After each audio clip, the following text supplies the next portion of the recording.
This is where the fun begins. Clear eyes, full hearts, get loose. King Kong ain't got shit on me! And here we go. Hi, guys. Welcome back to part 2 of our... It's the Squid Games review, but the first half, we only talked about Dave Chappelle's special, which is funny. Yeah. Well, how are you doing? Good. I got food in my belly. I got a cup of coffee. That like 30-minute break was nice. We needed that to recoup our lives. Took my pupperino outside so he could do his business, and then he didn't do his business. And if you're whining at me right now because you need to go do your business, I gave you ample opportunity. Can you go lay down, please? He's like, no. Oh my. Bowie, go lay down. Go on. Go lay down. You literally came home and plopped down on the floor. Why are you whining? What time is it? It's only 10:50. He just keeps looking at me when I look at him. He like looks away. He's like, I'm not looking at you. No, I'm not looking at you. It's like the I'm not touching you thing. Yeah. You're such a brat, but I love you. You're my brat. Okay, go lay down. Yeah, so we like tangented a bit. You hear him? Yeah. Hold on, let me let him out. Hold on. You go. I'm just gonna let him out of the room. You have made your decision, Beauregard. You've decided that you do not want to be in the room. That's fine. Get out of here. Go lay down. I think you're in or you're out. You can't go back and forth. If you're in, you're gonna lay down. The door's closing.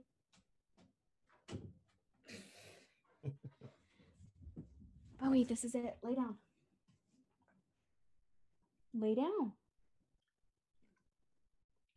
He's really testing me right now. Sir. Lay down. Can you lay down, please? Come on, go lay down. Go lay down.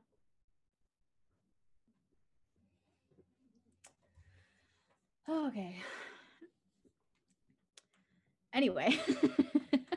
So part 2 of our Squid Games review on Reelish here. Yeah.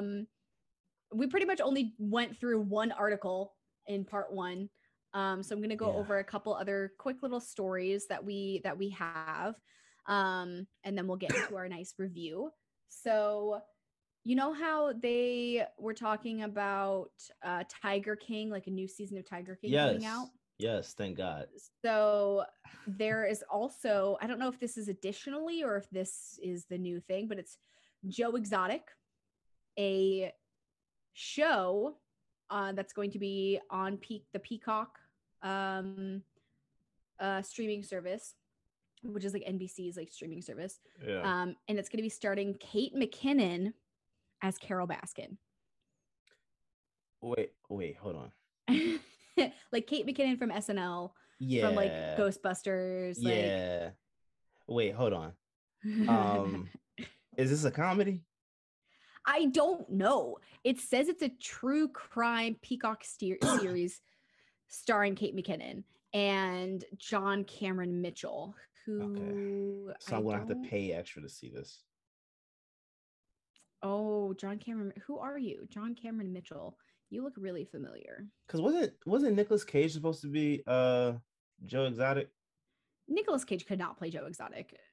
Joe Exotic. No, I'm like dead serious. I thought he was cast as, if I'm not mistaken, I thought he was supposed to be playing Joe. No, John Cameron Mitchell is playing the Tiger King himself, Joe Exotic. Hold on a second. Hold on. IMDb. John Cameron Mitchell. Why do you sound so familiar? Excuse me. COVID. Yo, someone actually coughed in my ear in my direction at Walmart yesterday, and Walmart pissed me off. I sneezed in Bowie's face the other day. He was like right next to me, and I went "Achoo!" right in his face, and he was like, he just like looked at me and like blinked his eyes. And my roommate was like, "Did you just sneeze in his face?" And I was like, "Yeah." Why would you do that? Because he sneezes in my face. What were you in? Hedwig and the Angry Itch as Hedwig. I don't know who this person is. The name sounded familiar for a second, but I don't know who he is. Joe, oh God, Joe Exotic. The Sandman, the show, which I've seen that advertised. Yeah, I've seen a lot of advertised. I There's think a that's huge on billboard. Amazon? Is that Amazon? I don't know. There's a huge billboard for it in off of Sunset Boulevard. I see it like a few times a week when I drop off my friend at work. When does it come out? I think that's another one. It's on Netflix. Netflix. Okay. Yeah. So he's gonna be Joe. Soon. Yeah. So he's playing Joe. Kate McKinnon is playing Carol Baskin. That's gonna be hilarious. Yeah. That's gonna be hilarious. So this is from E Entertainment Online, so ET Online. It goes, while their unbelievably true stories were recounted in the widely watched Netflix docuseries Tiger King: Murder, Mayhem, and Madness, the upcoming drama is based on the Wondery podcast Joe Exotic, which first generated headlines about the self-proclaimed Tiger King. There's a podcast? I guess. So I guess Wondery podcast Joe Exotic is what I love Wondery. Got everybody involved. So yes, so they have a podcast with Joe Exotic. I'm looking that up right now. So Kate McKinnon will executive produce along with Wondery's Hernan Lopez, Marsha Louis, and Aaron Hart. Ethan Frankel will write the series. Sorry. Every time I think McKinnon set to portray Baskin, the founder of Big Cat Rescue, an animal sanctuary near Tampa, Florida. I used to drive past that place all the time. And like I had friends that would like go there to just like go see like the tigers and shit, but I never went. I lived in Florida. I lived in Tampa, Florida for 15 years and I never went to the Big Cat Rescue. I saw it all the time and I saw the sign for it, but I never went. I was about to say I've seen the sign for it driving in Florida, but it never even hit me until I watched the documentary, like what it actually was. I was just thinking just pictures, whatever. I really wouldn't pay attention. Yeah, no, I always thought it was like a big cat rescue. Like I thought it was like a place. That's what I was thinking. Like, yeah, where they took care of tigers and lions and shit that like couldn't be released into the wild. Or rehabilitated them to be like brought to like a zoo or something. I don't know. Yeah, I had no idea, and I just always saw it. And I had friends that said that they had used to go to like see the tigers and stuff. But yeah, so I hope. Well, I guess I'll have to pay some extra money for. I know Peacock is free, but they have premium. Yeah. I have Peacock. It's like $5.99 or $6.99 or something. Okay. Even though I steal passwords from like everybody else's things, I have Peacock and I have Discovery Plus that I pay for. Okay. Discovery Plus. I don't watch Peacock as much. I feel like I need to watch it more, because I don't watch it that often. Discovery Plus I watch like all the time because there's a few shows on there that post like weekly that I'm like, okay. But yeah, so they're working on that. It says it's a drama, so I don't really know. So he said that the adaptation is going to be much more personal. You really get to see them in their lives with their lovers, so you get more of the emotional human side as well as the absurd, American insanity that they represent. Well, I can't wait. I am intrigued. I honestly, I somewhat feel ashamed of how intrigued I am with this whole story. Dude, I don't understand why the Tiger King and like Joe Exotic, like it's because it launched like the first couple weeks of the pandemic. Yeah. So every single human on the planet was in their home and had nothing else to do. Yeah. Other than watch this show. And then every single person in the world was talking about it because there was nothing else to do. So it became so hype and everybody became so invested in it. So I'm excited. I am. I mean, I binged the whole thing. Like, I think I just haven't seen that like special that they put out like later in the year. Not worth it. Yeah, that's what I heard. So I'm like, I don't feel like watching it. Yeah. But yeah, so they are. Oh my God, Nat Wolff, shut up. So Sam Keeley and Nat Wolff have been cast as Exotic's former partners John Finley and Travis Maldonado. Which I'm looking. They have the side-by-side pictures. I gotta watch the documentary again. Yeah, I'll probably watch it again before I watch whatever this is. But this is in pre-production, so they haven't even started filming or anything yet. So it'll be a minute before this comes out. But like that story went. Yeah. It was so unpredictable. Every episode was just like it would start one way and then it ended like a totally different. I think that was part of the intrigue for me. It was just like you cannot guess what was going to happen. Oh my God. The whole thing. It was like I didn't see any of that coming. None of it. I hated that guy accidentally shot himself, but the funeral, like I laughed so hard. It's like this whole Joe is just stupid, man.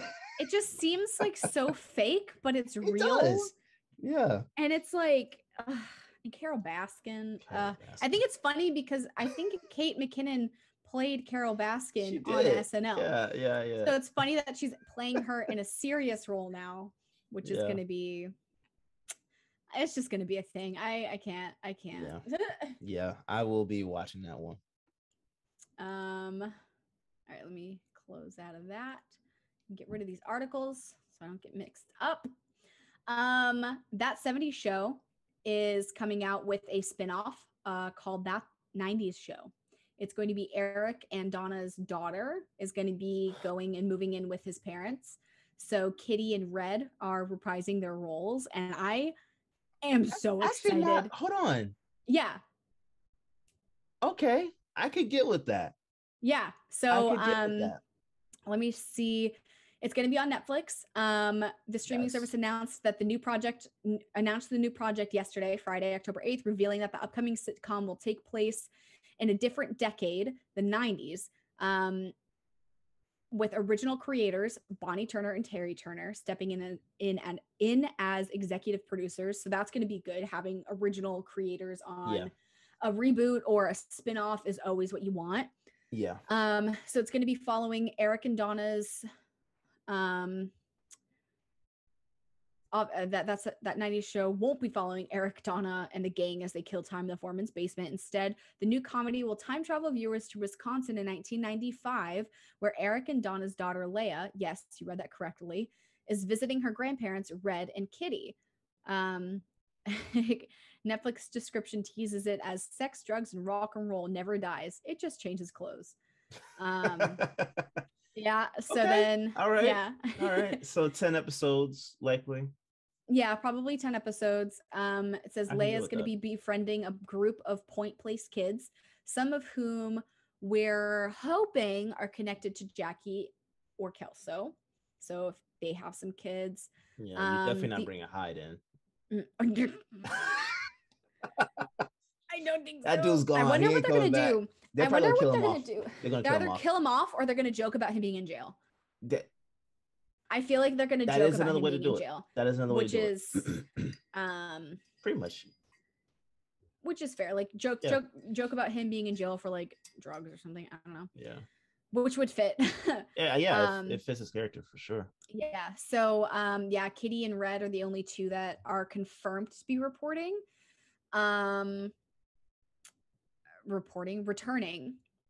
So we'll see. I'm excited. They did do a That 80s show in 2002. I don't remember that, but it was That 80s show followed a different group of teens in the, you guessed it, the 80s. The show was short-lived. It was canceled after 13 episodes. We hope the latest spinoff proves to be more successful. I think it will be. I remember like That 80s show like being a thing but not being a thing because it was so never bad. Even heard because of that. Nobody wanted to watch it because it wasn't it wasn't like related to the original cast. Like had they continued it with the original cast and had them have kids or something, like, or like them in college or something. Well, no, I guess they kind of go to college, but oh Jesus, I think it would have been no one from the show. Yeah, so it's followed a completely different group of people in the 80s. Yeah. So I think, yeah, so I think this is going to be better. It's going to be like their kid. Yeah. Which, does that like time up correctly? Like, how old is her daughter going to be? That's what I was about to ask, because if it's that 70s show and they're teenagers in the 70s, which means that they're in their 20s and the 80s. So do they have like a kid 1980? The and kid then the would kid have is like to be 15. close. Yeah, the kid would have to be close to 14, So 15. yeah, so they must have had a kid like as soon as like Immediately. the show ends. That's another show I need to rewatch. I haven't watched it in a really long time. So we'll see. I feel like Mila Kunis and Ashton Kutcher, that was their love story. Like, I think it'd be cute if they came back. Yeah, maybe they'll take a shower in the show. Oh my god! So they bathe. Like, I know. It's so funny that they were like, yeah, because there's this girl I follow on TikTok. I love her. She's the cutest person ever. She has 2 little twin girls, and she like jokes about how like she's like, it's bath time. She was like, I'm not using soap today because they're not dirty. They're just gonna get a rinse in tap water. Because everybody was talking shit because she mixes their bottles and she uses tap water and then formula. And people are like, why are you using tap water? You need to use better water. And so like she jokes all the time. She's like, hey, I'm just making them their bottles with the tap water. And then she gave her dogs tap water. So she's like, just giving my dogs their daily dose of tap water. She's like filling up their bowl. Because she jokes about it. And it just like when she was making those jokes, it reminded me of like Mila and Ashton talking about how they like don't bathe their kids. Like, if they're dirty, they're dirty. We bathe them. Like, why is this even a joke or a talking point? Because people are, it's what we talked about in the last episode about people like being sensitive over everything for like no reason. They're like, oh my god, you need to be careful with your kid. Like, there's like specific water you're supposed to use for the baby formulas and blah blah blah blah blah. Yeah, and it's like, it's fucking fine. Here's the thing though, like, once this pandemic hit, people just started admitting to things for no reason. Oh my god. Like, yeah. Oh, I don't take a shower. I don't wash my hair, or like just random things. Like, I think people just got so comfortable. Why? I think people just got so comfortable that like I don't even want to talk. I think everybody's just really comfortable. Yeah, I don't want to touch anybody. I don't want to touch anybody. Yeah. I'm almost at a point now where if someone touches me, a stranger touches me, it almost feels like assault. Yeah, you're just like, ugh, go away. But I've always felt like that. I'm not. Me too. It's funny, like in relationships. In relationships, I'm like, I need contact 24/7. But if otherwise, I'm just like, don't leave me alone. Yeah. Me too. But a nice hug is always nice. I could always go for a good hug. If I trust the person. There's very few people I trust. Yeah. There's only a couple. But yeah, anyway, so I'm excited for this show. I fingers crossed. I think the 90s is a great time. As long as they do it right, I'm with it. Yeah, as long as they do it right, I think it's going to be great. What was the show with it was not Jonah Hill. It was Seth Rogen was in it. Oh my god, it was based in the 90s and I think they filmed it in like the 2000s. Hold on. Seth Rogen was in a show? Yeah. He was in, oh my god, I cannot think of it. There's one season of it. I don't think it lasted more than a season, but it was a great show. Oh my god, why can I not think of what it's called? What the heck? Wow, he has a lot of credits. Goodness gracious.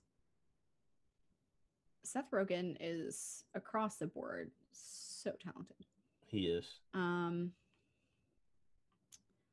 It was like one of his first things. Freaks and Geeks. It was his first thing. It's a show called Freaks and Geeks. It came out in 99, or it came out in 2000. It's a great show. Like literally, it came out in 2000. What's her name who plays Phoebe my god, Velma in live action Scooby-Doo. Yeah. Yeah, So James Franco. Linda, yeah, Wow. Linda Cardinelli, John Francis Daly, James Franco, Sam Levine, Seth Rogen, Jason Segel, like That's a good cast. Busy Phillips, like literally like all-star cast. Like all of these people went on to have phenomenal careers. Yeah. So great show. If you have not watched it, watch it. It's like one season. I wish they had done more because it was such a great show. But great show. Oh my god, I forgot what I was saying. You were talking about the 90s. Yes, 90s. So that show's based in the 90s. Okay. So that show's based in the 90s, like late 90s. And I love that show. So I think that 90s show I think is going to be good. I think people really enjoy the 90s culture, 90s trends. Yeah, we're in that time where the all of the 90s is coming back. So I feel like it's going to be a pretty it's going to be a pretty authentic show, I think, because it's going to be easy for them to like make things seem like it was like the 90s. Yeah. So I'm excited for that. I'm excited about that now. I never heard that they were doing that. So yeah, well, they just released it like yesterday. Oh, okay. I think there was like talks about it the other day, like a few months ago. I think there was like a rumor, but they officially announced it yesterday. All right. Well, I'm glad because I don't know her name, but I can only see Kitty as Kitty. Every time I see her in something else is like when I was watching WandaVision. It's so weird. Yes, and then she's in Friends as Phoebe's brother's girlfriend, like Phoebe's brother's much older girlfriend. Oh. And Phoebe like is the surrogate for their twins or their triplets, whatever. You know what? Yeah. She's in that, and I was always like, what? LJ and I used to talk about this on here about Friends and living single. Like I wasn't attached to Friends like that. I watched it, especially when I had basic cable, and that was pretty much TBS. That was like one of the only things. Yeah, I had on. Yeah, I did watch it, but I never got attached to Friends like I did with Living Single. So I forgot she was even on there. But yeah. Because I think I was rewatching it like over the pandemic, and I was like, wait a second, she's in this show. Yeah, I just need her in that setting. I like her voice just fits the show. Yeah. I think she does voiceover for some cartoons, and every time I hear it, I'm like, I know who you are. So next article, it's actually a show I've never heard of, but I kind of want to watch. It's called Pretty Smart. It stars Emily Osment, and I actually really like her as an actress. She was in Young and Hungry. She was also in Hannah Montana as Smiley's best friend. Who are you? I didn't watch it. Nah. Oh my god. So Young and Hungry, great show. I think it was on ABC and then like Freeform. I think when ABC like got turned to Freeform or whatever. So it was like a Freeform show. I think it's on Netflix still. It's a really cute show. I enjoyed that show a lot. And then this new one I had never heard of, but I kind of really want to watch it. I don't know if it's like out yet or hold on, I'm gonna look it up really quick. You can tell I did my research. It's fine. I have Google. Yeah, I didn't. I actually just heard you said it's called Pretty Smart, right? Pretty Smart, yeah. I just saw something about that yesterday. I've never. Never heard of that either. Oh, I guess it came out yesterday. Oh, it launched yesterday. Yeah, the season premiere was season 1. Oh wait, no, mind. Season 1, episode 10 came out yesterday. Okay. So it's out. I just don't know. There's only 10 episodes. Yeah, I saw a picture. It looks from cute. the show. It's just a guy that had no shirt on, and I was like, yeah. Oh, he was in Not watching that. I'm literally looking at the picture you're looking at, I think. He played the werewolf boyfriend in Selena Gomez's Wizards of Waverly Place. Also a great show. Selena Gomez is also in a new show, and I really want to watch it, but it's on Hulu. And I love Selena Gomez so much. Oh yeah, she's with yeah. I did see a preview for that. I forgot the name of it. It's like murders, the only murder in the hotel or something. Yeah. But yeah, so Pretty Smart I want to watch just because I love Emily Osment, and I just saw an article about it. And I just wanted to bring it up. So I want to watch it. And then I want to watch that new Selena Gomez show. I also started watching La Brea. I've only watched the first episode. It's so weird. You should watch it. It's on Peacock. I'll just give you my password to Peacock. Oh, I have an account. I just don't have. Oh, you have one? Yeah, it's the free one. Yeah. Okay. Yeah. I think I pay for mine. I think it's like $5. But I don't know if this will be on the free one. But if La Brea is available, watch the first episode. It's really weird. It's like intriguing. The acting sucks, but the concept is like interesting, and I like want to know more. You know. See, I was just having this conversation yesterday. The casting, and we talked about this. Yeah. Oh, we've talked about how important casting is. And casting is so important. Like I'm going to watch this, but I don't know how I feel about it yet. Still know how I feel about it. But Venus and Serena's film with Will Smith starring as the dad. Yeah, I was gonna say Will Smith as the dad. Yeah, I'm not in love with that concept. I don't really know anything about them other than that they're like fucking insanely talented athletes. Yeah. Other than that, I don't really know much about them. Oh, also, I think it's Serena Williams is the voice of one of the characters in Avatar: The Last Airbender. She plays a prison guard. What? Yeah, right? She plays one of the prison guards when Uncle Iroh is in jail, like when he's in prison. The really nice prison guard that's like super sweet to him and brings some tea and stuff all the time. I literally know nothing about.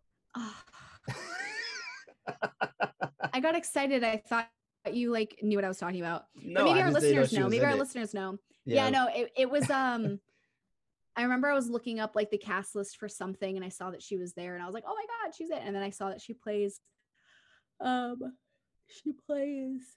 really nice prison guard that's really nice to Uncle Iroh when he was in the fire prison. The Fire Kingdom prison. See, the Fire Nation prison. And of course, Will Smith's company. He's producing it, right? Yeah. So of course he's gonna be cast in it, but I'm not sure. I don't like. He doesn't look anything like their dad. And I haven't even seen a picture of their dad. Like I don't even know what he looks like. Yeah. The thing about it, for me, is that like their skin complexion is a part of their story. Yeah. So like I know Will Smith has the name. I'm looking at the comparison. Much lighter. Yeah. And his nose is a lot smaller. Like just his brow isn't as strong. Like yeah. My his birthday's Bowie's birthday. Cute. My Valentine's Day dream I guess casting for that would have been like say like Michael K. Williams or like Idris Elba. I was just thinking Idris Elba. So like like those two, and rest in peace to Michael, but like he would have been a much better fit for me. I think they only cast him for the name. So absolutely. And it's his production company, so he's gonna be able to he's gonna have say on that. So yeah, I don't know. Some castings I'm just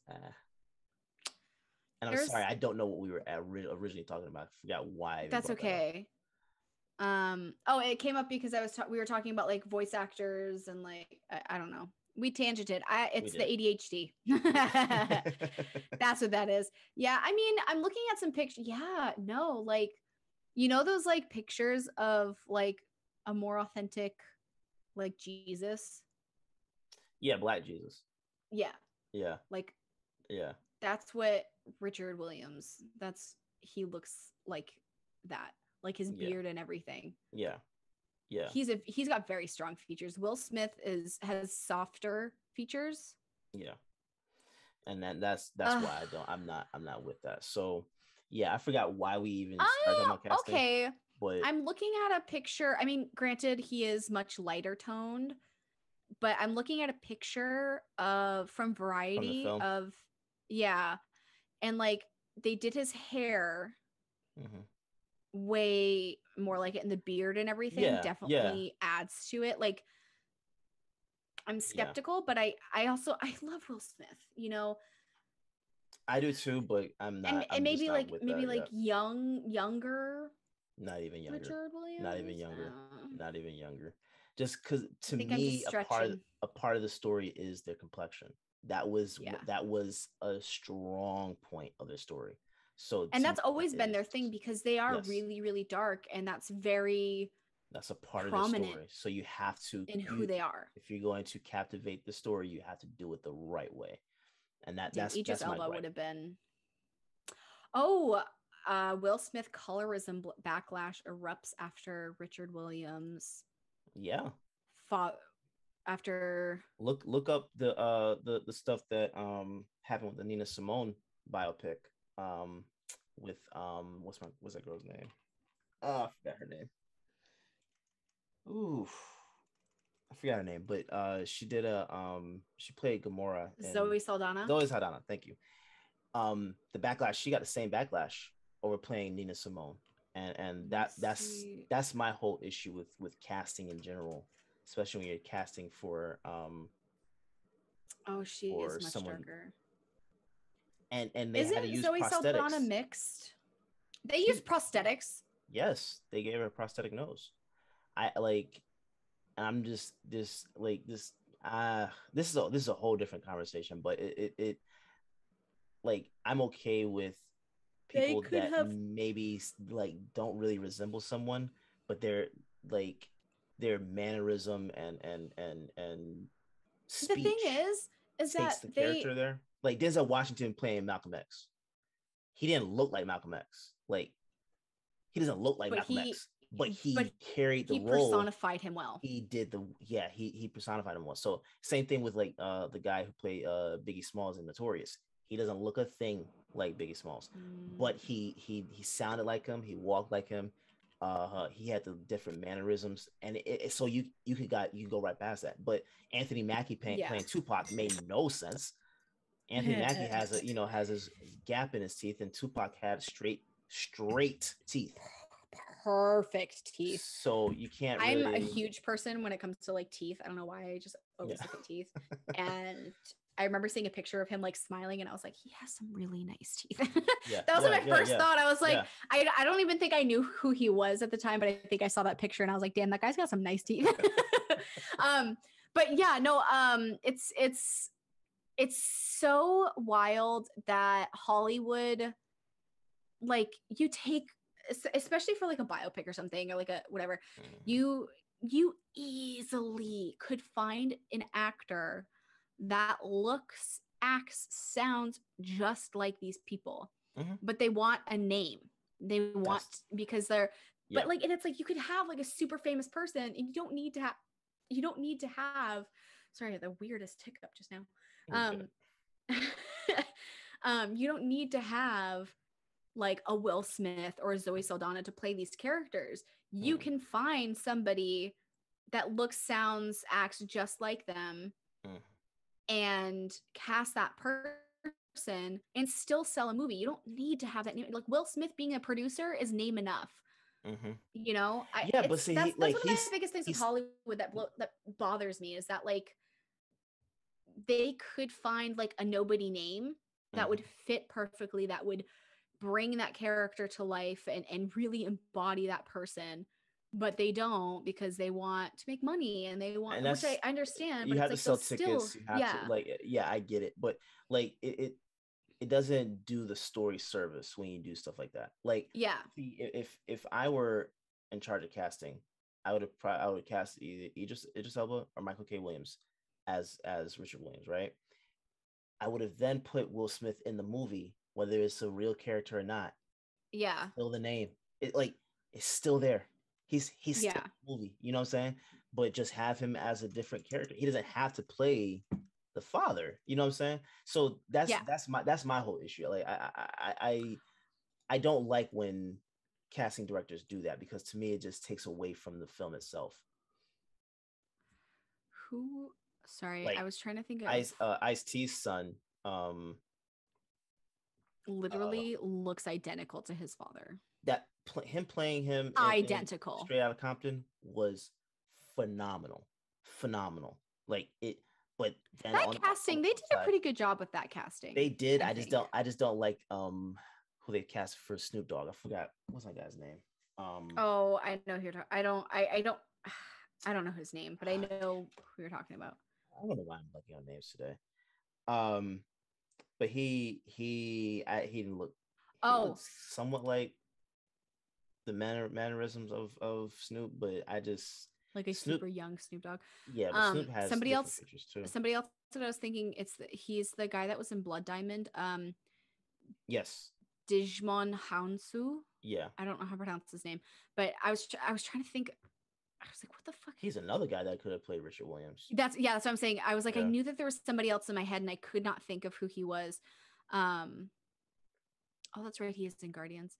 But it depends on if he's able to pull off the accent. Yeah, that's what it would be. That's why I'm saying like Idris can pull off multiple accents.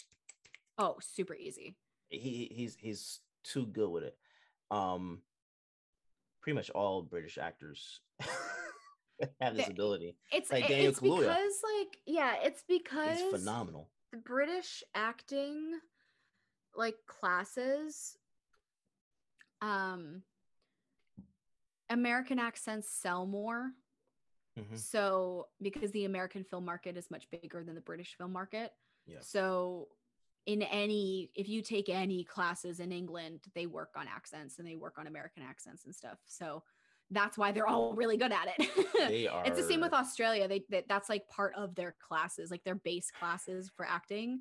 It is accents and working on that to hide their natural accent and create an American one. Phenomenal. What the heck? Black Panther. Oh my God. No, that's the miniseries. Is he in Black Panther? Who?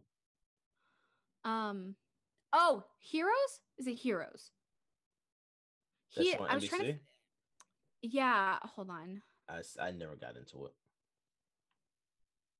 I started watching the first episode and I had to stop. Because he was in my head.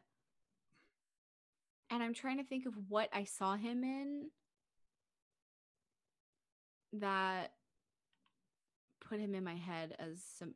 He's in a ton of voices. Guardians of the Galaxy plays Korra. But I don't know. He was just in my head and I was like, that guy, and I just didn't know his name. But maybe it was just Blood Diamond. Maybe I just know him from that. But I know him from other stuff too. I don't know. Anyway. He's in a lot of stuff. He is in so much stuff. As I'm looking through his list, I'm like, he's in a lot of shit that I like recognize that I know I've seen, but I'm like, I don't know if that's what I remember him from. Yeah. Yeah, he's in a ton of things. But yeah, so how do we get on that topic? I don't know. And I for the life of me, I cannot figure out what the hell I was at. Like the point we're I was actually trying to we're make. Just all over the place today. It's fine. Yeah. I'm going to close this tab so it's not open anymore because I just want to but pretty smart. Anyway, do you think we have time to go over that age gap, or do you want to talk about that next week? I think we should talk about that next week. Because I think that's going to be a big discussion. That's going to be a huge discussion. So we have something for you guys to look forward to next week is we're going to be going over some age gaps between like teen actors and actors playing their love interests. Yes. That is literally like some, I went through the article. Hollywood's obsession. So gross. Yeah, it's wild. It's so Hollywood's crazy, obsession. We'll definitely get into that. Yeah, we'll talk about that next week. Yeah, I have some issues. I have an experience too on a set once. Where I was the older one. And I was like so uncomfortable. Please, so we will divulge. Oh my God. Yes, please. Yeah, because the director was like, you guys should do this. And I was like, that's a child. No. So we can talk. This is a topic I can absolutely like talk about. Awesome.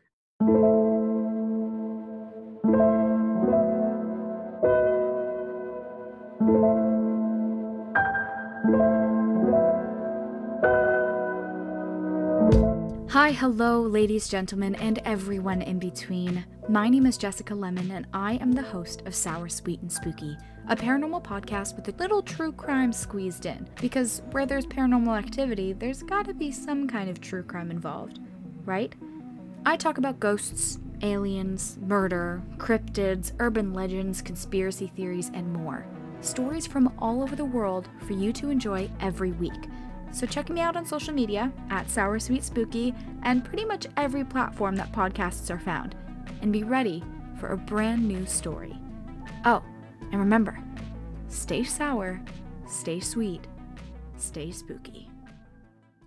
Okay, so Squid Game came out on Netflix on September 17th. Since then, it has become the most watched show on Netflix, which is insane. I think that's so crazy. There are some controversies around it just because of the American subtitle and like the dubbing of it isn't quite accurate. So that is something I wanted to talk a little bit more about, but I lost my article on that. I had an article and I couldn't find it. Let me see really quick if I can find it. Yeah, you know, one thing while you're looking that up, I noticed something while I was watching like episode 8 or 9.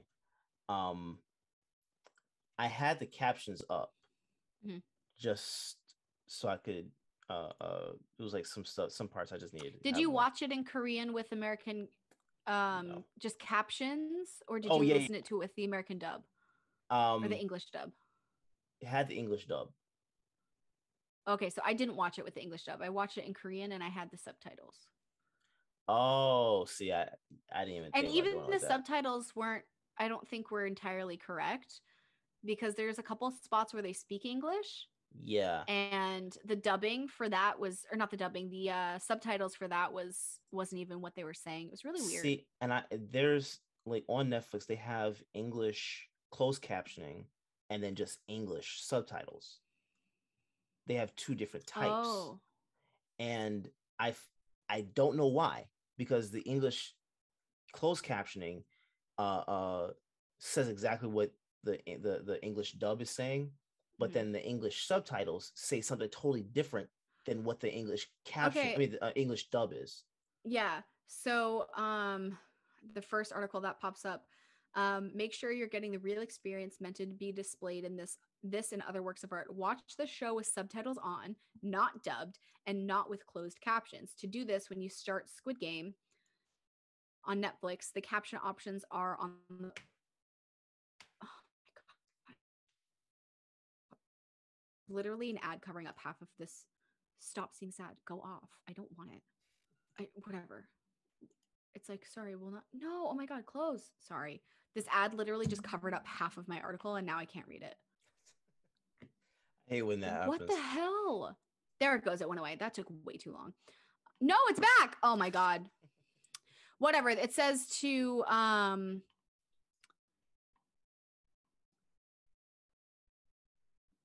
the page just jumped. I don't know where I am anymore. Wow. It literally says to change it from English closed captioning to just English for subtitles. Here you go. Under the subtitles header, select English and not English closed captioning. And that's going to change that translation to be a little bit more proper. But that's just one of the things that a lot of people were talking about. There was some people that speak fluent Korean that were saying that like it was incorrect. Yeah. They should have put that as like a notice. Yeah, like a how they sometimes will do the like some flashing lights or whatever. They could be like, hey, fix your fucking subtitles. Yeah, because I would have done that. I did the English closed captioning. Yeah, because I think my roommate was watching it and he was watching it with the English dub, and I was reading the subtitles that were there and it didn't match the dub. Yeah. And then when I was watching it, I watched it in Korean with the English subtitles and it was different. So that was I just wanted to address that really quick, because what we watched maybe isn't being translated 100%, which may bring some of the confusion that some people have experienced, that I have seen people talk about there being some confusion. So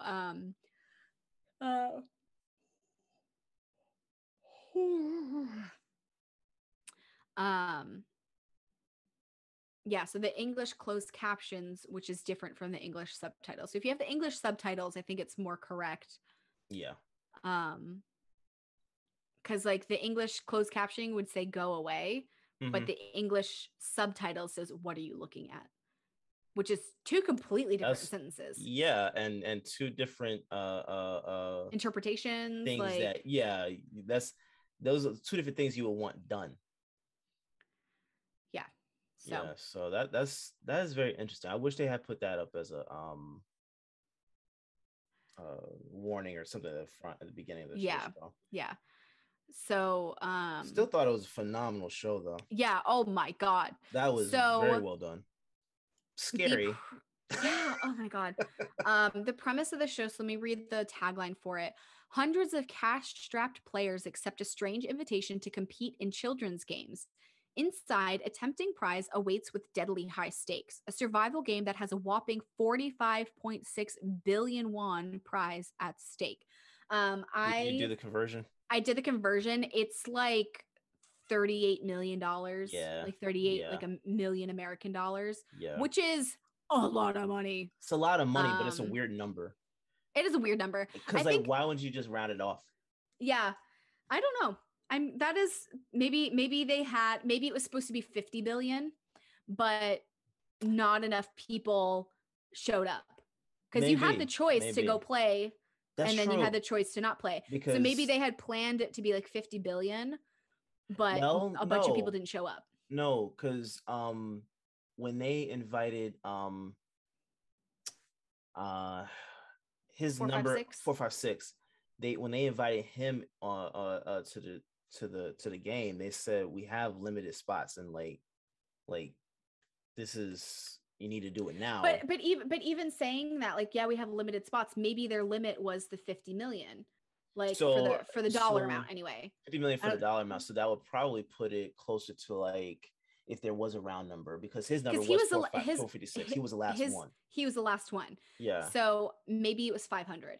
Maybe it was 500. Yeah. And that would have put him at like, maybe at the correct dollar amount. I don't know. I don't know the math off the top of my head. That's a good point. But you know what? Maybe some of the people were like, I'm going to go. And then they like decided against it, and that's why it's like a weird number. Or yeah, I don't know. But yeah, so 45.6 billion won. That's a lot of money still. Which is so much money. Yeah. Because I was like, of course, like I can't think of like what, I can't say think, but it was hard at first to think of like what type of debt these people were in.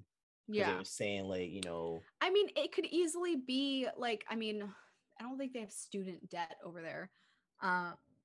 Unlike America charges out the ass for like a fucking broken pencil. And then you don't even you're not guaranteed a job. Yeah. That's a whole different topic. Yeah. But honestly, like it could just be like, like just loans for like buying homes, or just like dealing with gambling or like abuse and stuff. So you end up spending all your money and like borrowing money from other people. Like there's so many different things. And like, honestly, it's an area that's in the world that's so populated that like 500 people could easily be like tens of thousands of dollars in debt. Yeah. Even here. Yeah. Oh yeah. Majority of even if you remove like student debt, like for me, like I have my car loan that I'm paying off, so I have that. I have a couple credit cards that I'm like working towards paying off. So it's like, God. If student loans were just removed, I would only have like my one credit card. And that's the thing is like, it's like I have my car and like I have 2 credit cards.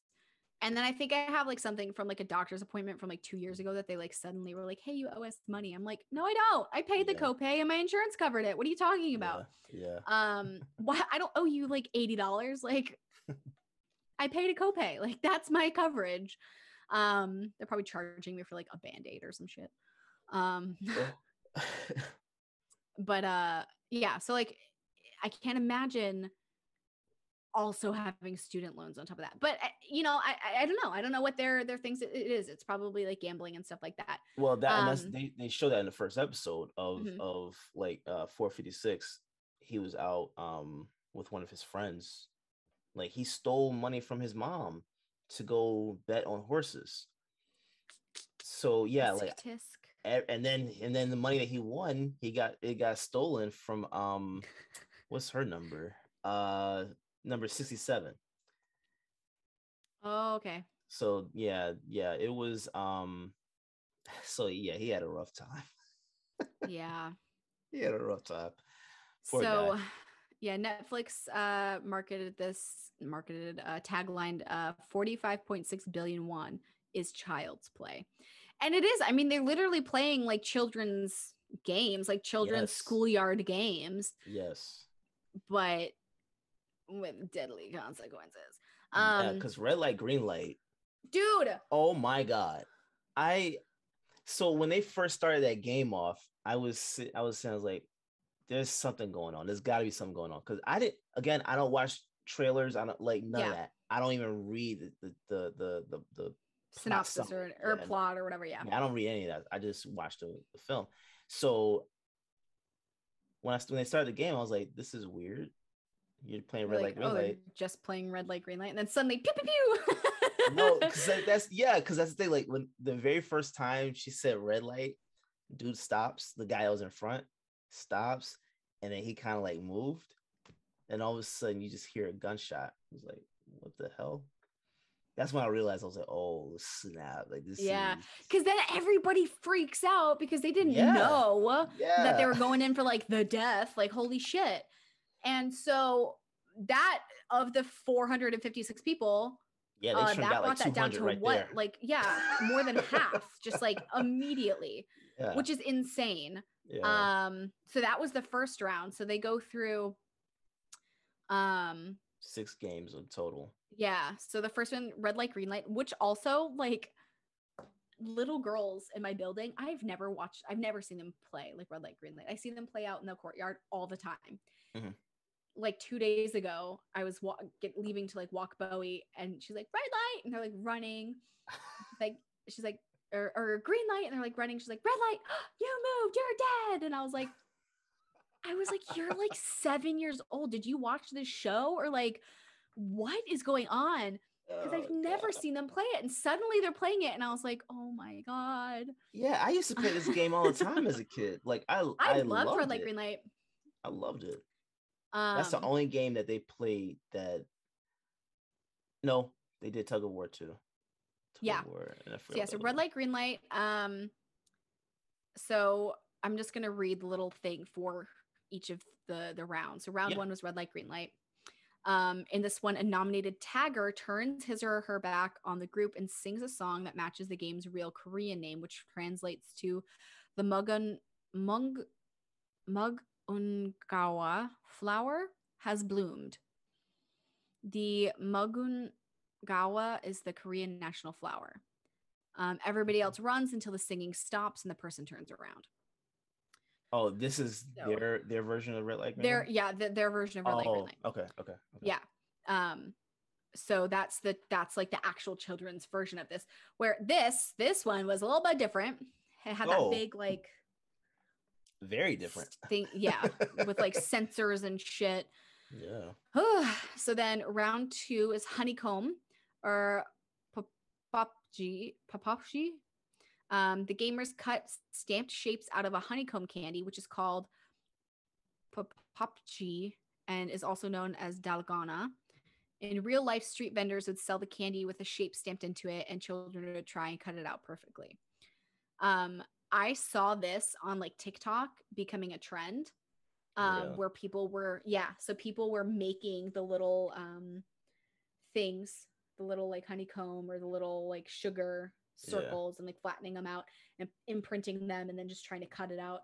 And like so many people were like cracking it, and they'd be like, oh, I'd be dead.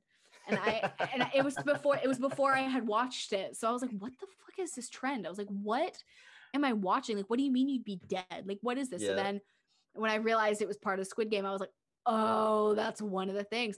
But like, I'm curious because it's super easy to make. It's literally just like sugar and something else, but it's super easy to make. It's just getting the texture right so that you can like stamp in something. And I'm like, I kind of want to try it. Hey, yeah, because the way that whole thing went down, like it was amazing to me the different strategies people implemented in that game. Yeah. So you had people that were literally just using the needle to scrape the shape out. You had one lady, what was her number again? 212, where she had a lighter from that she brought in with her. she heated the needle up and was trying to melt kind of like melts through it. Yeah, she did a great job. But then 456 realized, oh, I could lick through this and weaken the point around the shape because he had the umbrella. Yeah. So he Which, licked. Fuck that, man. Oh my god, yo, yeah. I'm gonna tell you right now. I would have. I likely would have. If I played red light, green light, I probably would have tried to run after that first guy got shot. So I probably would have been killed too. But if I lived, if I lived through it, and I chose the umbrella, oh, that'd be it. Because I never would have thought about licking the back of the thing, like yeah, I don't think I would have thought. I would have probably been the scraper. I would have been try to just scraping. But I would have chosen the triangle. Yeah, just based off the shapes. Yeah, just based off shapes anyway. I probably would have chosen the triangle. So that became a trend, but I cannot. Okay, so then round 3, which I want to talk about like each round and one specific person. Yes. So then round 3 was tug of war. This is as simple as it sounds. We have the same game here. It's known as Jul Dariji, a rope pulling, and has been popular in Korea since ancient times when it was played during the Lunar Festival. We all know tug of war. Yes. It's been a game forever. And so these guys, however, are chained to the rope. So they are chained and locked into the rope, so they can't go anywhere. And they are high up on a platform. Like that is a tall structure. Like they have nowhere to go. No. Like but down. But down. I feel like it's like a recurring theme. That happens again later. Yeah. Yes. So then that cuts down the number even further. Where did we end after the tug of war? How many people were left after that? Like 40 something, or like I forgot the number. I forgot the number because I think we were at like, because it was after that one. It was 39 that were killed in tug of war. No, 39 that were left because the next one they had to do partners, and everybody had a partner except for that one girl. No. I think you're jumping. Am I jumping? Because before that, they did the groups. Oh, because they have like mini games and shit too. I always forget about those. Oh, I'm sorry. The tug of war was groups of 10. Tug of war was groups of 10. And then somebody cheated so that they killed him. So then we were off by a person, right? They were off by a person. No, because they were off by a person because the doctor, I think the doctor was killed at that point. Number 111, I think. Yeah.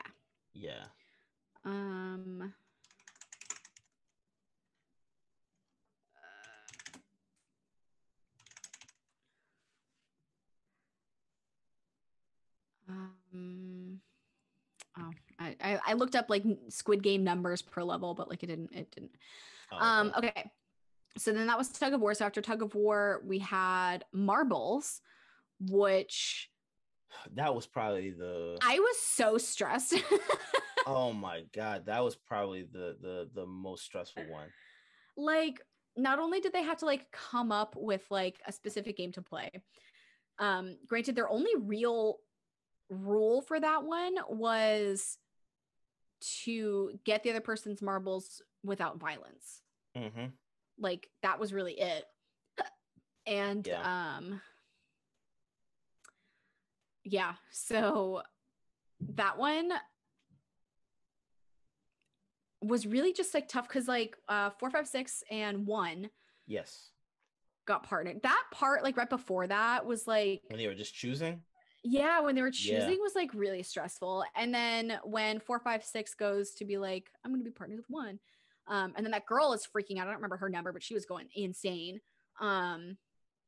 Because she thought she was going to be killed because she didn't have a partner, which honestly, I think we all thought she was going to be killed. Oh, I just, when she was kicking and screaming, I just knew she was done. Yeah. So marbles, this round's based on marbles, was just popular around the world, but it is interpreted slightly differently in the show. For those in Squid Game, teams of 2 are given 2 sets of 10 marbles, and one of them must obtain all of the marbles without using violence. So you had to have 20 marbles by the end of the thing. The time, it was like 30 minutes. Yeah. I think 30 minutes. So they had up until 30 minutes to get the other person's marbles. And so everybody was coming up with like different games. There's a few different marbles games that you can do. And it was just like, I think it was like pretty like brutal. Some of them was just people were like, the one that killed me was the husband and wife. Oh my God. That one was so bad. That was like, see, that was the one. I was trying to figure out because I wish they had shown how they were recruited. Like what? How that couple was recruited. Yeah. Because I mean, maybe they were also at the train station and like the 2 of them were there, you know, like but or like how did they pick out people that had debt that they knew had debt? But granted, the guy's got gazillions of dollars, so he could have spies all over the city that are watching people all the time, and that's how they recruit people. Maybe they'd be watching these people for years. Yeah, I mean, and they're like all right, it's the year that we're getting about it a while. So yeah. I mean, the thing about it is that like they recruited them, but with this particular game, I was questioning the husband because like why would you not do what you can do in your power to make sure she stays alive? Yeah. And I think it was like, it probably like, I can't imagine the stress that these people were under for this. You know? So like maybe unlike the 2 girls that were playing against each other, I think unlike them and the one that made it like obvious, like she's like, well, I'm just going to let her win, you know, like instead of having that thought process, I maybe he didn't even have that thought process. He's like, we're just gonna have to play a marbles game, and he didn't like think because they're being watched too. So it's like if you don't think outside the box, you could have one slip up and you're both dead. You know. See, and here's the thing: Sang-woo had a very interesting idea. Very interesting. Why not take your teammate and go play another team to take their marbles? Yeah. Oh my God, playing because he was like, because he was like, oh, all of us, whoever wins this is probably going to then play against the remaining players or whatever. And I guess that's like, it makes sense. But at the same time, like, you know, he was just saying that to get the other guy, Ali, right? Yeah. You got what he did to him was fucking. It was clever though. Like, it was clever, and I knew it too. I knew it. I knew it. When he pulled the bag out of his pocket, I was like, he did something. Yeah. He did something. And when he walked up, he's like, I have all the marbles. I was like, oh my God, he put rocks. He put pebbles into his bag and gave it to him and made him think that he had all the marbles when he didn't. Like, oh, so, I mean, it's clever. You know, he's thinking for himself. He's, you know, fighting for his life, you know, so I get it, but also like, fuck. Yeah, this was weird because Ali and Sang-woo had a very interesting dynamic. Like, yeah, they were almost like they looked like they actually became real good friends. And that's the thing though, like when you're in a situation where you have to is every man for himself, basically. At the end of the day, that's what it is. Yeah. You can say what you want in terms of like, let's team up and do this, but every episode, every game that they played, it had that common theme of like, you can't trust everyone. Like you have to do what's best for you. At the end of the day, you have to do what's best for you. And it sucked what happened with Ali. Like I felt so bad for Ali. But it's like they were talking, he's like, I have a family. And he's like, bro, I have a family too. It's like everybody there has families. Like, and like I was thinking about the same thing. Like in that moment, I was like, I 110% would have done the same thing. Like it's not even a question. To get back to my family, to make sure my family was good. Hell yeah, I would do the same thing. I wouldn't enjoy it. So I had a thought when we were watching the show. I was watching it with my friends, with the marbles, because it was like whoever got their partner's marbles first, you each picked a sack of marbles. What if you guys each had your own sack of marbles and you swapped them and you dropped them into each other's hands at the exact same time? You both have each other's 10 marbles. That's clever. And I was like, and no one did that. And nobody did that. And I was like thinking about it, and I was like, all they have to do, because their only rule, they did not say you had to take 20. It says, because it says teams of 2 are given 2 sets of 10 marbles, and one of them must obtain. It says one of them must obtain all of the marbles without using violence. That's what this says. But the wording on the show said you had to obtain your partner's marbles. Yeah, see that's probably also the I'm curious if that's part of the mistranslation. Yeah. If you needed to get all of the marbles, or you just needed to get all of your partner's marbles. Because if you needed to get all of your partner's marbles, just switch your bags. Yeah. Done. Like we could both walk out. Then you're both good to walk out. And like that's what I was like, that was what was in my head. And then oh my god, 4, 5, 6 and 1, the old man, the fucking old man, they brain played tumor. marbles, and it was his brain tumor, and like he was going like senile, and he was like, I used to live here, like this was my house. I for some reason thought that it was at that moment that I was like, this old man, like he's like, I used to live here. I'm like, I wonder if he really did. I wonder if they like base this off of like the old man's life, like he was the number one person. So I was like, I wonder if they based it off him or blah blah blah. I was wondering, I was like, that doesn't even make sense. Like unless they took the whole village that they created, and it was like parts of where everybody else grew up, because 4, 5, 6 also said the same thing. Like he's like, it looks like every other, this looks like where I grew up. And I was like half thinking that the old man was gonna like walk over to some window or like through one of the doors, and there was gonna be like another sack of marbles or something. Like I don't know, like I was thinking that he was gonna have some like hidden set of something that like only he knew, because it was actually his like childhood neighborhood or something. I don't know.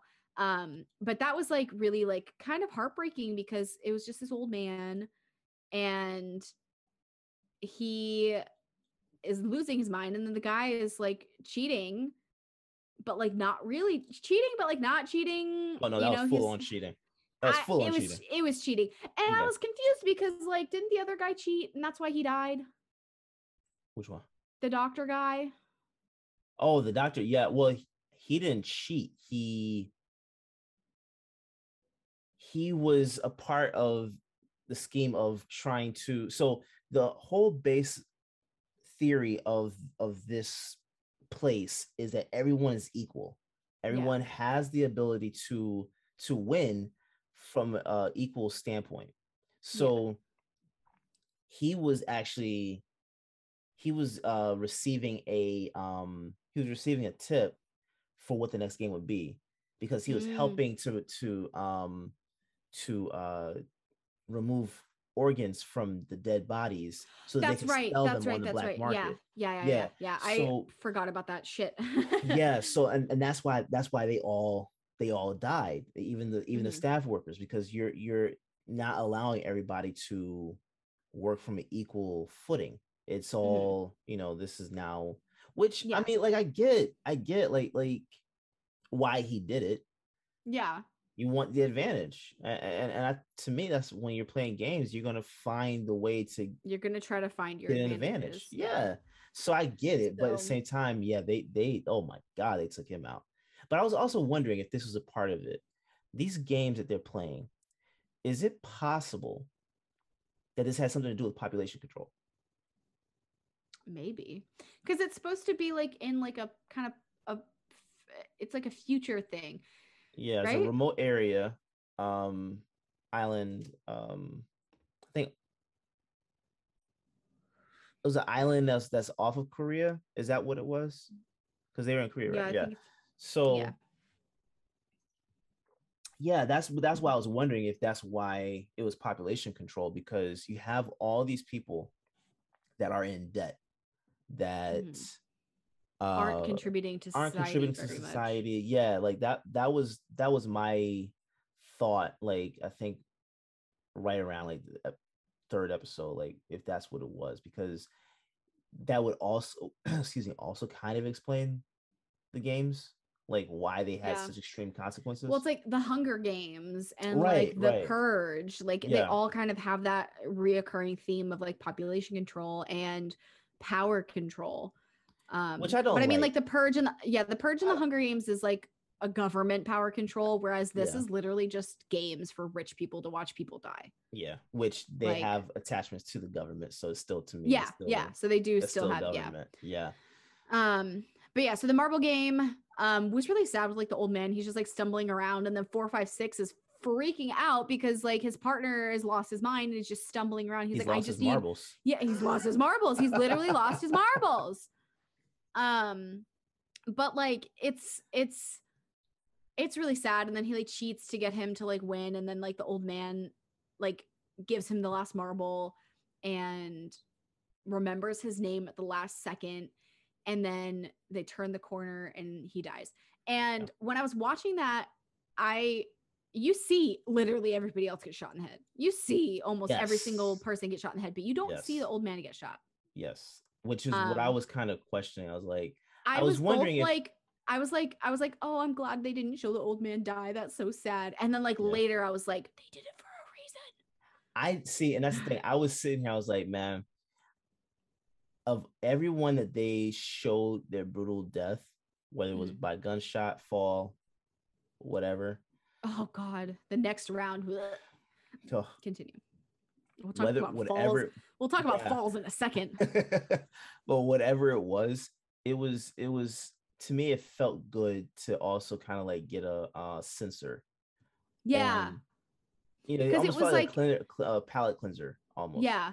Because it was sad. And I was like, oh, I'm glad we didn't have to see like the old man die, because like, that's just sad. Yeah. Like everybody else, like I'm so desensitized to it now, but it's like the old man. I was like, no, it's like when a dog dies in a movie, you're like, no. It's like the old man. It's like, no. I get really sad. I cry more when like animals die in movies. Oh my God. I don't. A dog dies in a movie, I am a fucking puddle on the ground. Like 200 people die in this movie or in this show. I'm like, nah, sucks to be them. Like, should have not moved. Yeah, some of these people, like their death was like avoidable. Yeah. Some of them. I mean, some of them. Some of them. Because like the red light, green light, the first batch of people, it's like fight or flight. Completely understand. Yeah. I like that. That's But after that, and all you had to do was time it. Like all you had to do was time it. The head moved back. It went turned back around. You could run for a second and then stop and make sure you have control of your body. Like the old man did that. He was. Oh, I loved how he ran, but he was running and then he just like right before she said red light. Yeah. Whenever she would say green light, he would go and he would time it. It was like 2 seconds right before, and then he would stop, and then she turned around. So he was still. Yeah. So I was like, why is like no one paying attention to that? You know what I'm saying? Like stuff like that's avoidable. it's avoidable, and it's like he had that, like, I'm paying attention, I'm watching this, and people underestimate old people. Yes. So like they would have seen him and been like, well, fuck that guy, like he's like, whatever, I'm gonna keep going. Yeah. So I think that's what it was, that people like underestimated, instead of like paying attention to like what other people were doing, they just focused headstrong on themselves. Yeah. Which I get and I understand, but also like sometimes you need to like gauge what's going on around you to see the best survival points. Yes. And then the last one for the marbles that I want to talk about is the two girls, and how they, that whole time they're sitting there talking and they're like bonding, and I'm just like, ugh. And then the one is like, okay, so like we've got 3 minutes left, like let's play our game. And like she had already made the decision that she was gonna let the taller one win. What was her number? What was her name? I don't remember how to pronounce her name, but I think she was Jung Hoyan. I had a no, Kang Sebok. Kang Sebok. I think that's, I don't know if that's how you pronounce it, but yeah. And number 67. 67. Okay. Yeah. Oh, they don't have a pronunciation here. Yeah. She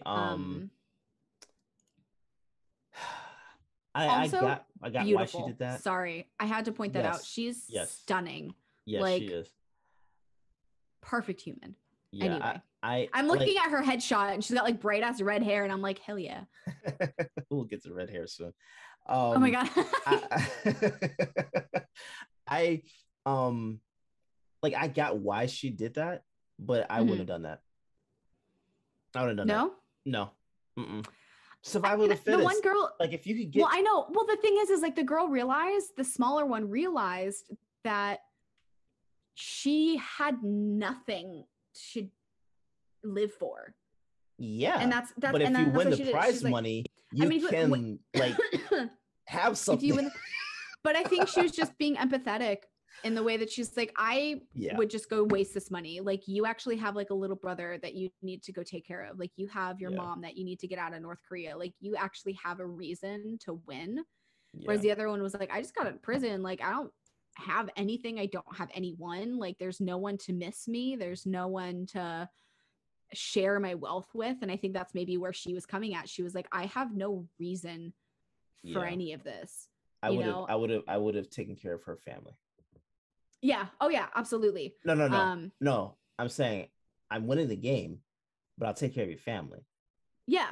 That's what I mean. It's like, okay, cool. Like, oh, I see. Yeah. I'm not losing. Yeah. So you, like, I feel bad that your family, you know, that you have a family. You have a family. I'm sorry. And I don't have a family. Yeah. Yeah. I'm very much like, I also would win at all costs. Like, I don't want to die. Like, I don't want to die. I would prefer to stay alive. So sorry, but I'm gonna do what I can to survive.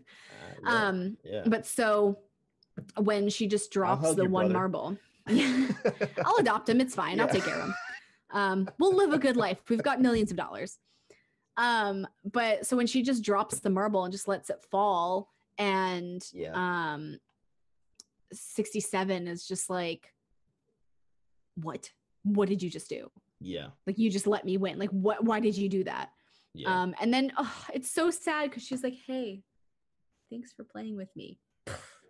I was just like, I was like, watching the show. I was like, oh my god. It just like, it was such a good, like, their part of that scene.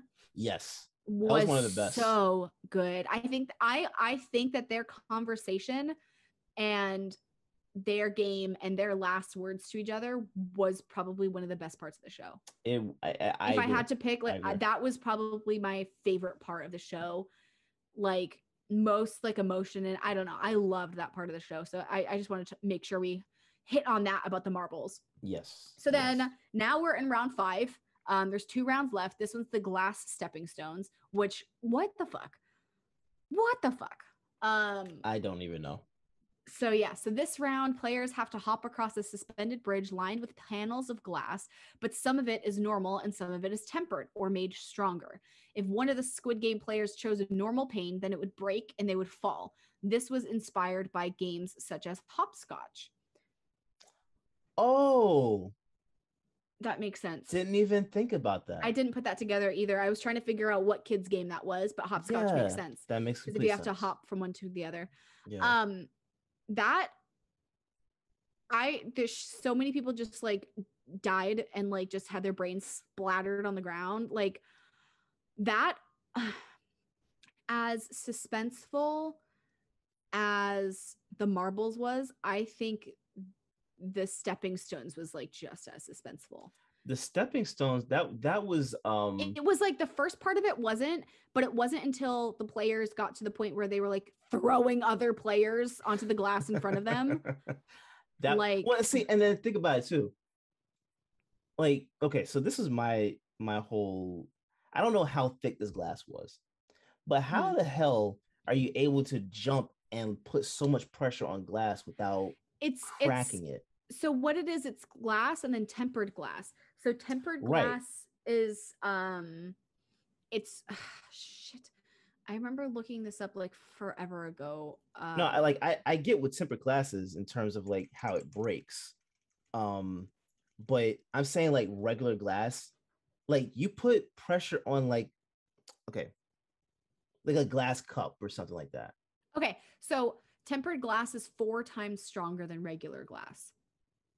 So the glass that they went through was the regular glass, and what didn't break was tempered glass. Correct. And that's why. Okay, now that makes more sense. Yes. That makes more sense. Okay. Because I was like, they are putting so much pressure on these plates when they're landing. Like, how does it not break? But that makes sense. Okay. Yeah. Okay. And it's enough to hold the weight of like 2 contestants is what they were saying. So you could have 2 people on one pane, which is what happened with some of them. Yes. That would have scared the living hell out of me. Yeah. I don't like heights. Yeah. You've talked about how you don't like heights. Yeah, I don't like heights. So doing that and you can see through it, I would have lost it. I don't care if it's tempered or not. I would have lost it. Yeah. So sorry, I'm reading about tempered glass now. So it's heated intensely and then cooled down very quickly, and that's what gives it its strength. Yeah, because tempered glass is what you have on your windows in your car. And then your like cell phones, when you have that like front like tempered glass piece to protect it because it's less likely to break and stuff. Doors, tabletops, refrigerator trays are all made of tempered glass. So yeah. No, okay, that makes more sense because I was watching, I was like, how are they breaking the tempered glass like that? Yeah, no. So it's the regular glass that they were that they were falling through. Okay. And it's just like that one guy, I don't remember which one he was, but the bad guy, the mean guy. Yes. I'm so happy he went the way he did. I knew he was gone. I knew he was going to be dead. Like I knew he wasn't going to survive, but I'm so happy he went the way he did. And like the girl was like, if I'm going, you're going. Took him out. Oh, I'm so happy. And she just, God, that was great. I loved that. It's sad that 101. 101. Love that. 101. That was his number, yeah. Yeah, I was so happy when she did that. I was like, fuck yeah. Yeah, she like, got him good. Yeah. And she held on tight too. Oh my god, she did. You see her fingers when she was coming? Fingers were like fingers were, oh my god. I was starting to get anxiety thinking about someone pulling me off like that. I was like, there's no way. Yeah. There's no way. Yeah. But okay, I was kind of wondering this too. Why is it that no one just walked on the beam? I thought about that too, because I feel like if I started to fall through the glass, I would have put my arms out so I could have grabbed the beams. I'm not going to fall. Like, yeah. I mean, yeah, you probably will fall, but I'm not going to fall without grabbing on. Yeah. No one. Like everybody was just like, okay, bye. Yeah. I would have been like doing everything I could. I understand it when you're pushed off. I get when you're pushed off. When you're because you don't have. Yeah, but when you're jumping, you're immediately. Also, like, how far was that? Because I feel like people have fallen from like higher heights and not died. Oh, that had to be high. Because I know one like, guy they showed that fell. It literally looked like his legs exploded. There's no way that. Yeah, because one person they showed a close up of one of the ladies, I think, and it looked like she just had this big hole in her. Oh yeah, her whole head. Oh Like, my god, there. Yeah, I'm. Oh, it was that old lady. It was an old lady. oh my god, yeah. Yeah. So like, but my thing is like, I would have just walked across the beam instead of walking on the plates. Yeah. Especially when you can't tell, and everyone's literally just jumping.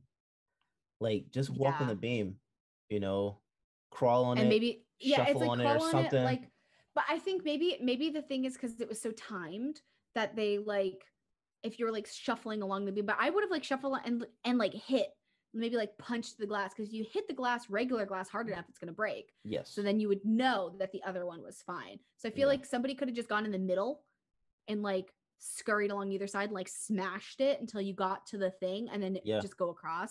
I feel like there was ways around it. And then there was the one guy that could like tell by the lighting which one was which. But then the game maker or game runner, frontman. What was he? Frontman. Yeah. Turned off the lights. When they realized that he could tell the difference between the two glasses by the way the light hit it, he was like, I'm gonna turn off the lights. Like, so like, and maybe if somebody started to crawl across the thing like that and they're not playing the game the way they're supposed to, maybe they would have had like snipers to like shoot him down or something. Yeah. You know, so like, well, the gunmen were standing at the end. Yeah. So they were there. So they could have been like, nah, that's cheating, and then like shot them. But yeah, so that was crazy, going all the way, and only 3 survived that. Yes. So 67. Okay. Explain to me this one thing to me though. How did when they got across? Yeah. What exploded the glass? Because it didn't sound like they were just shooting. I think it's probably the bars. They probably had something that shook the bars. Yeah. Okay. So the bars just like suddenly like, and it just, the vibrations shattered the glass. Because I was the entire time I was like, that doesn't. At first when they started breaking, I was like, are they shooting it? I was like, nah. When you're shooting, the glass would go down. Yeah. That was an explosion. So I think what it was, I think it was vibrations on the brackets that was holding them in place that caused it to explode like that. Because that's usually what happens in like earthquakes and stuff. If you see buildings, buildings shake, the glass bursts out. Great point.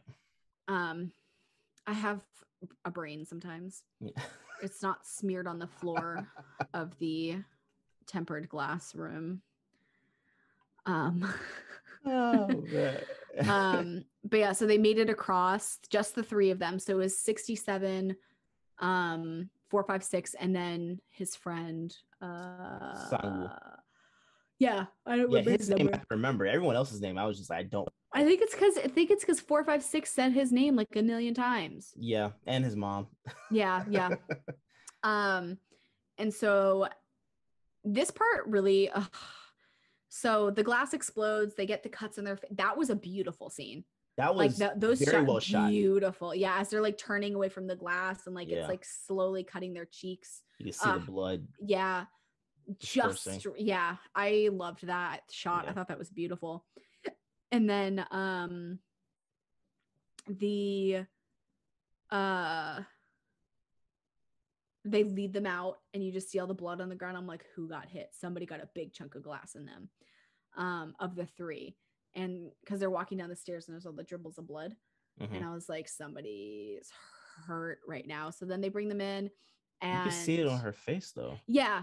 I was like, she probably got hurt. I was like, the guys didn't look like they had like wounds, like enough to be bleeding that much. So I was like, either one of them got hurt and they're fine, or like she got hurt. Mm-hmm. And so then they get to the bathroom and you really get to see how much she's bleeding. That was a chunk. And that was like a ginormous piece of glass. So, and it was like right above the hip bone. Mm-hmm. And that's where all your like organs and shit are. And she's a small person. So like her organs are all right there. So she just started to bleed out. And then they had the food, and then she didn't eat.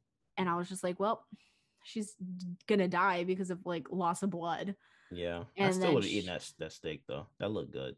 It looked so good. It looked good. I like really want like a really good like steak and potato meal. Like I saw that and I was like, oh, I could go for something. I was like craving it after. Yeah, I mean, I like, can still understand am. why. I'm like, yeah, I can understand why you wouldn't eat when you're dying. Yeah, but at the same time, it was like that looked too good to pass up. Yeah, she had a couple bites. She had a couple bites, so she got to enjoy her final meal. So then she's like laying in the bed, like bleeding out, like dying, and the guy's like, "Oh no!"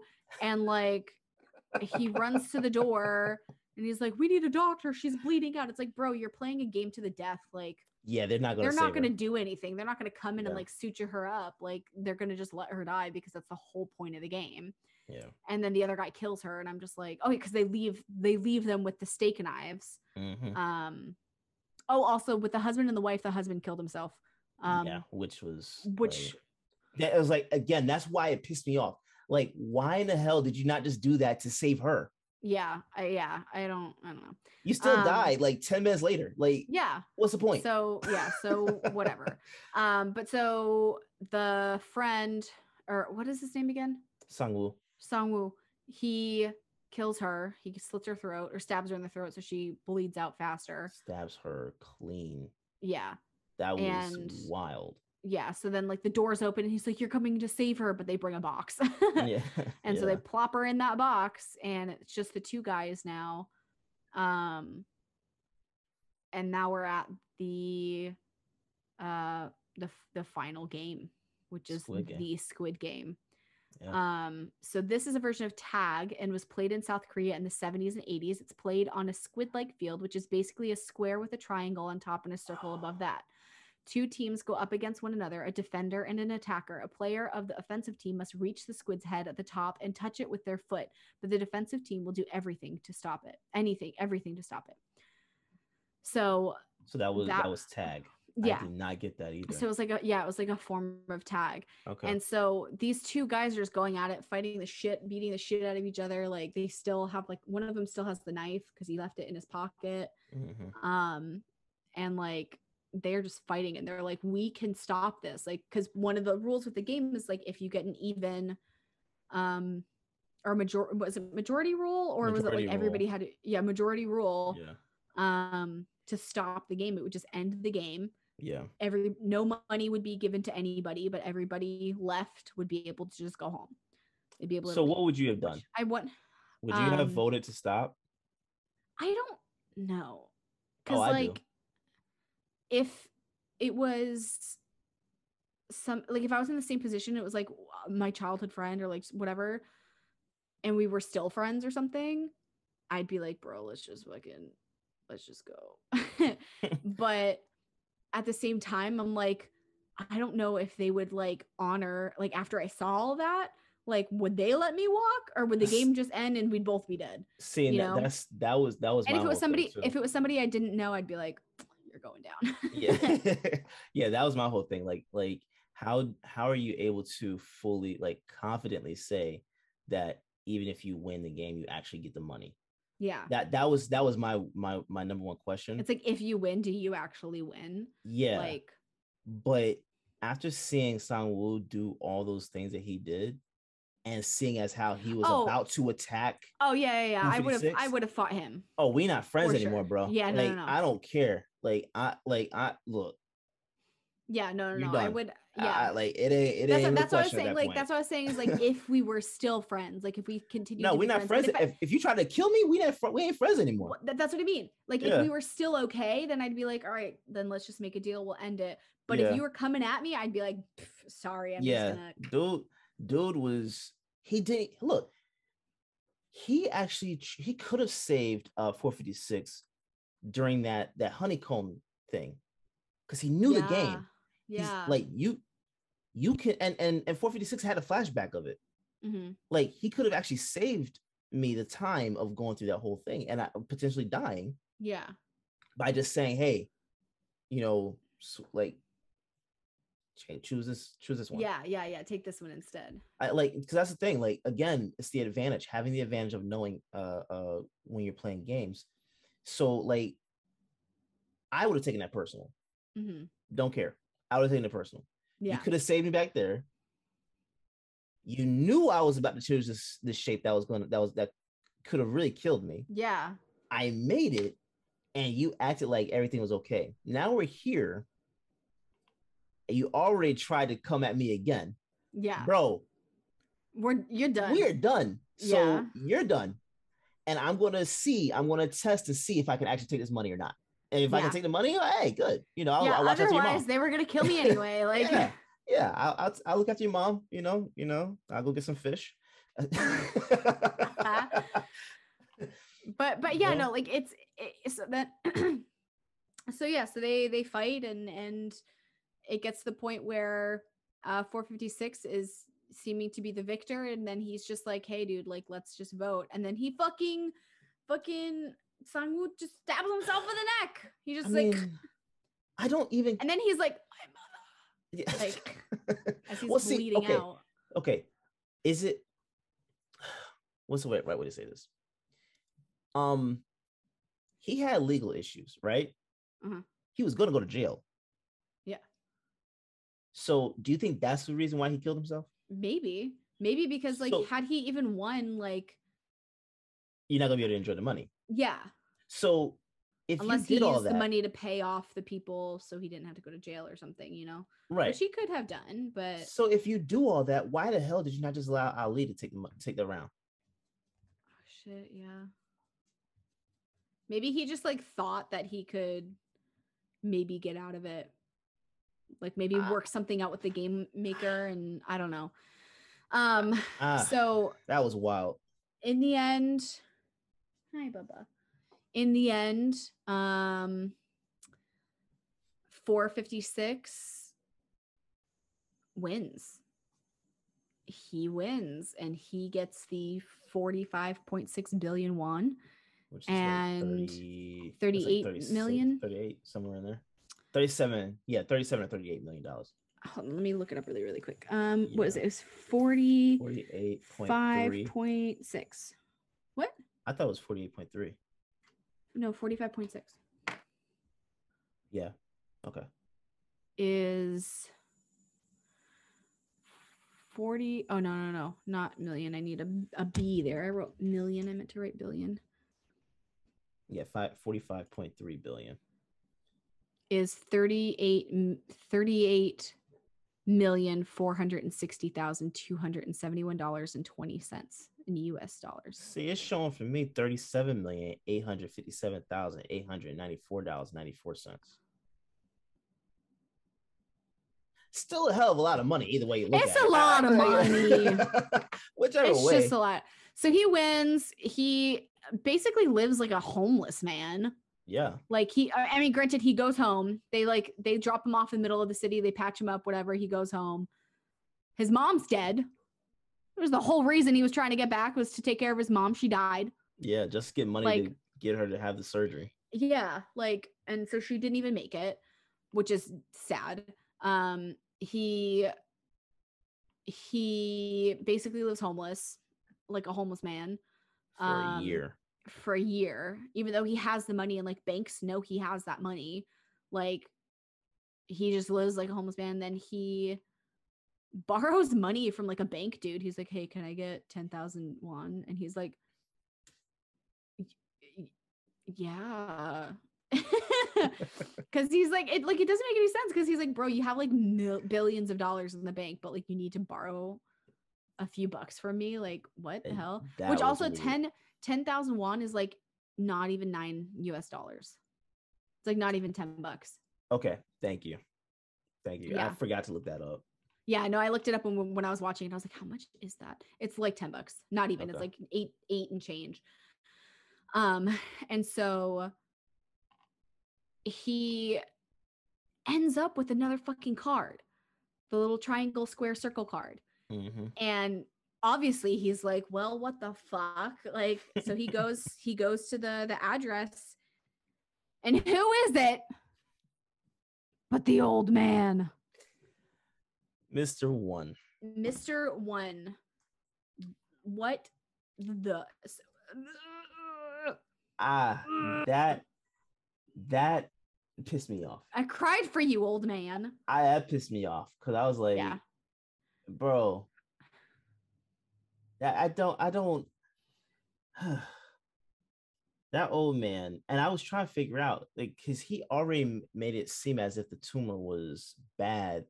Yeah, when he was, but he was just acting. He was playing a game. He played that game the shit out of the game. And then, when I was saying we're going to be talking about this old man, if you go back and look at the different things, he played red light, green light so well because he knew how to play the game. He knew what needed to be done.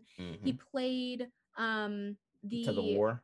The tug of war. He wasn't chained in. He had the things on his wrist, but they weren't locked. So if his team, are you serious? Yeah, he did. If you look at pictures, he didn't have locks. So like, let's say his team was about to lose, he could have just taken off his fucking cuffs.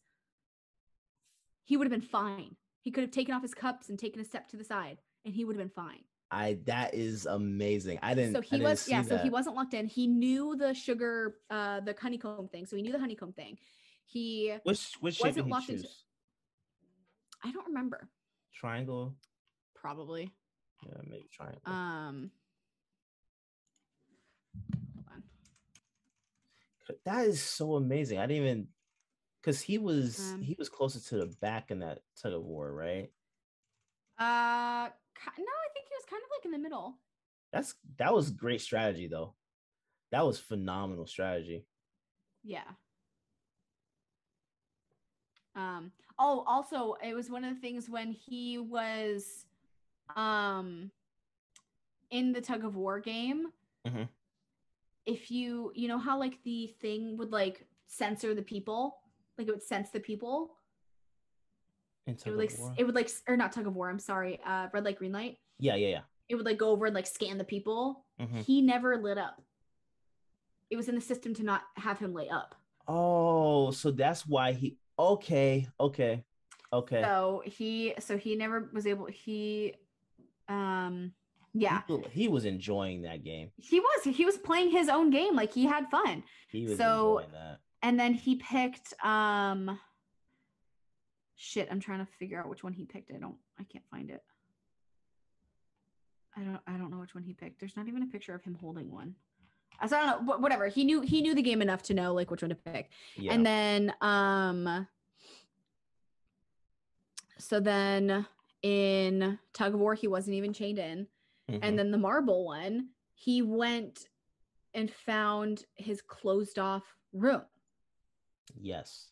And that's where the guy shot him in. So he made sure that they finished their game in that closed off room. Yeah. So that if there was anybody else walking by, that door would be closed and they would shoot him, but they wouldn't actually shoot him. So that's why we didn't see him getting shot, because they didn't actually shoot him. And he was in a closed off room from the rest of everybody else in the game. Very well done. Very well played. Well played. I didn't see that coming at all. And one of the things too that he knew about is, you know how he went off and he sat by himself when everybody was picking partners? Yeah. Because he knew that if nobody picked him, like, he was gonna get killed. Yeah. The girl that didn't get picked, she still survived. So he knew that if nobody picked him, he was still going to survive. It was going to be fine. And then if he wanted, he probably could have been killed, and that's when he would have left the game. Like if nobody picked him to be his partner, he either was going to survive, obviously, because he was just going to survive because it's him, you know, or he would have been killed, and that's when he would have exited the game. So he was going to like survive like no matter what. Oh yeah. And there's all these like little loopholes and stuff for him to win. Oh, I think he picked the star. The star. Okay. That's still the easiest shape. Would you one of the easier ones, yeah. Would you have chosen the old man to be your partner? Like, would you have felt bad enough to choose him? I don't know, because like it's things you don't know what the games are going to be. Right. You know, you can assume that it's going to be like a childhood type game, but you have no idea what it is that's going to be coming up or what twist they're going to have to it. So going to play marbles, it's like, oh, we're playing marbles. Like, okay, but it's like, we're going to play marbles and whoever loses fucking dies. Yeah. You know, like you said, though, like not knowing the game though beforehand, you're just choosing your partners. Like, I don't know. Moment, I don't know. I wouldn't have I chosen. don't think I would. I probably would have picked somebody strong because, like, who knows? What if it was something you had to climb something? That was my point. Like I would have chosen someone else, at least younger or stronger, not an old man. Yeah. No. So, but that's why I think the old man was like, "Thanks for playing," and that's why he brought him back because he was like, "You played the game with me," and I'm curious, like, how many times the old man has done this? How many times has the old man gone in and played his own game? Easily multiple times. Yeah, he loved unless it. unless that was like the first time he did it, like unless that he was finally like, I'm dying, I have a brain tumor, like let me play my own game. He was the host. Yeah, so it's possible he was just watching, and then that's yeah. So I feel like maybe he watched it for like the most time, but he's like, I have a brain tumor, I'm probably not going to live to see another game. Yeah, I just want to play the game.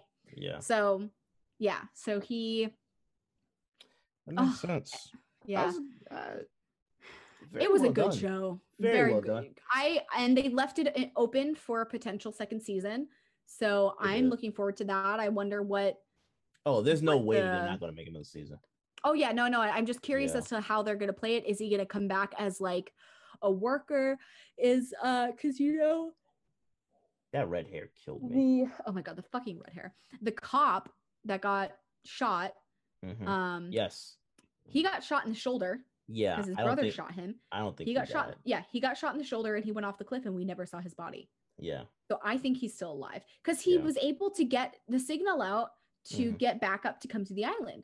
So like he was able to send that. He got just enough signal in order to send the videos, in order to get like back up to come to him and find his location. So did you pick up on that the front man was his brother? I didn't at first because, like I told you, I hadn't watched the first few episodes. Oh, that's first. right. That's right. I only watched the last like few episodes with my friends in a fluke. And then so I didn't realize at first because I didn't know like the earlier part of the story, but then the guys were talking to me about it and I was like, oh shit, oh my god. So I picked up on that by like episode 3. I think episode 3 or 4. I picked up, I was like, that's his brother. So that was the only thing that I wasn't shocked by. Yeah, I think that's what the guys were talking about. They're like, oh, that's absolutely, it's got to be his brother. It's got to be his brother. Blah, blah, blah, blah, blah. Yeah. So. Yeah, overall, great show. Yeah. What are you rating it? I'm gonna do like a 9.5. Not quite a 10, but rewatchability 100%. I will definitely rewatch it again. I cannot wait for the next season. Like I'm really looking forward to it. The acting was great. Like I enjoyed it a lot. I don't know why I'm taking off like half a point. I feel like I don't know. There were some parts of it that I didn't understand, and I think that's probably why I'm taking that.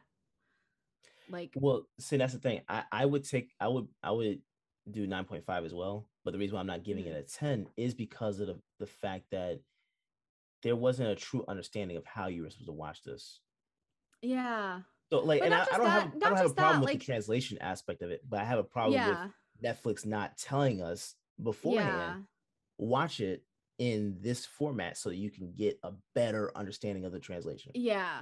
And so I definitely because like another series that had that issue was Game of Thrones. Everybody was always talking about how dark it was, and they're like, yeah, you have to set your TV to a certain thing, and it's like after the show came out, they're like, yeah, if you set your TV to this, you'll be able to see everything, and it's like, we didn't know that. Like, I didn't know that was a thing when it was airing. I didn't touch any settings. So there's like brilliant shows that sometimes there's these little things that just like don't make sense. But I also think that there's like some other aspects to it that like maybe we'll learn more of in the next season.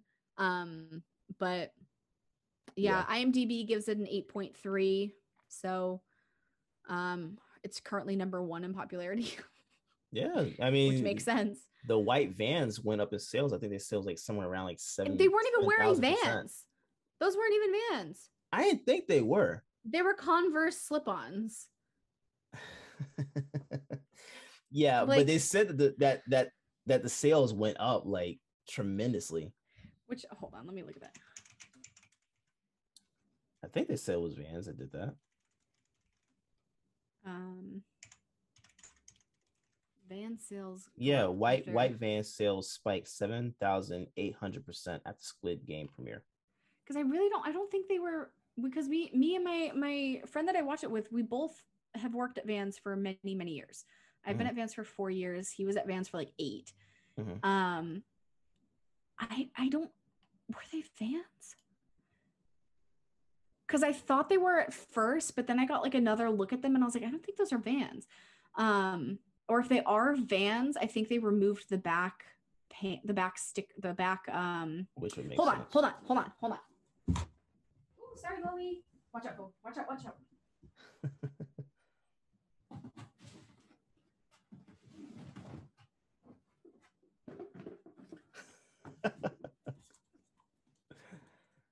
My headphones. Oh, these are dirty, but these are really dirty. This back panel. So the Vans, it's got the black panel. So that's what I was looking for. And then the Vans tag. Yeah. So you think Vans tag, and then so you think they just so I think, yeah, because there's no tag on it and there's no back thing. So it could have been. Hold on, I'm looking at another picture of them. Let me pull this picture up, make it a big picture.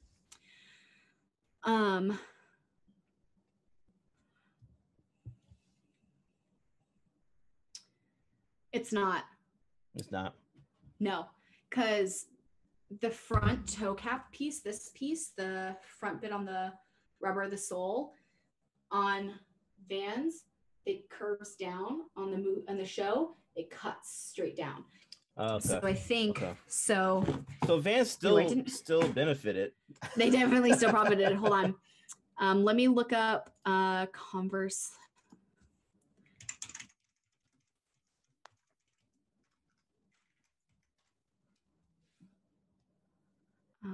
Yeah, they benefited very well.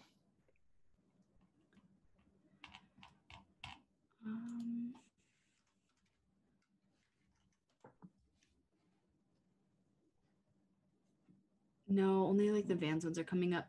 I mean, there are, so the Converse ones. So it looks like the Converse slip-on, 1-star CC low slip-on. It just looks like the back panel is a little bit of a different color. But yeah, this slip-on here, this looks more like what the shoes that they're wearing. It's the Converse. It's a Converse slip-on.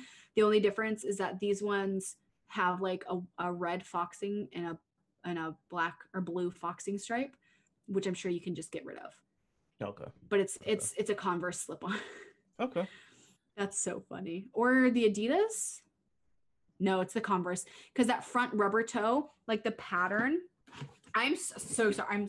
But this pattern, like if you look at like the way that the rubber is on these, just the look of it, these are so beat up, these are so old. The pattern on the other ones, it's like a bigger thingy on it. I don't know. I got you. Plus, I don't know if we see the soles of the shoes, but Vans has the classic waffle sole bottom, and I don't remember seeing that. So they're not Vans, but if Vans benefited, like, all right, whatever. No, the bottoms of the shoes were showing. It's just when they fell from heaven and hit the concrete like that you can't see. You can't really see much detail. Yeah, but they're the Converse slip-on, the Chuck Converse. Okay. Because the stitching and the rubber bit on the front, this one says women's Chuck Taylor All-Star Double Gore slip-on sneaker. Okay. That looks more like what the shoes actually are in the game, because it's literally just that front rubber toe cap is different. Well, I'm looking forward to season 2. Oh God. I wonder if they're going to play different games or going to play the same games.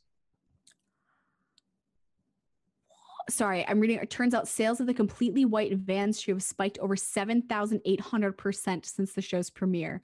Yeah. According to the sole supplier, and white slip-on canvas shoes in general have reportedly seen an online search boost of around 97%, considering the shows dropped just in time for everyone to start prepping Halloween and other dress-up party costumes. Yeah, Halloween's going to be fun. Oh my God, for sure. Yeah. My girl got them Squid Game shoes, just a pair of like white Vans. But yeah, it's funny. Vans is like, we didn't supply those shoes, but okay. Yeah. Hey, look, why not? That's so funny. That's so yeah, so funny. we give it a 9.5. 9.5. 9.5. I think that was very well done. Still a demented idea. Yeah. Yeah. It's a little warped. up. But I mean, like we said before, so is freaking The Purge and everything. Yeah. Oh yeah. It's the same level. Level of horrible ideas that must be going through your head in order to come up with a concept like that. Yeah. Well, all right. You want to wrap it at this point, or? Yeah, might as well. We've been talking for like 4 freaking hours or some shit. Yeah. What time did we start recording? For me, it was about 8:30. It is 1 o'clock. Yeah. 9, 10, 11, 12, 1. 5 hours. Are you kidding? We've been talking for 4.5. Took a break, but so we've been talking for 4 hours. Basically, yeah. Holy guacamole. Yeah, I felt my knees when we took a break. You got up and you're like, oh God, I am in my 30s. It's, I think, pretty good that we're about to stop because my child over here keeps farting and it smells disgusting. So he's got to poop. He ate his breakfast. So it's been a couple hours since he ate breakfast. So he's got to go and do his business. He's looking so like, I don't know if you can see him. Nah. Hold on.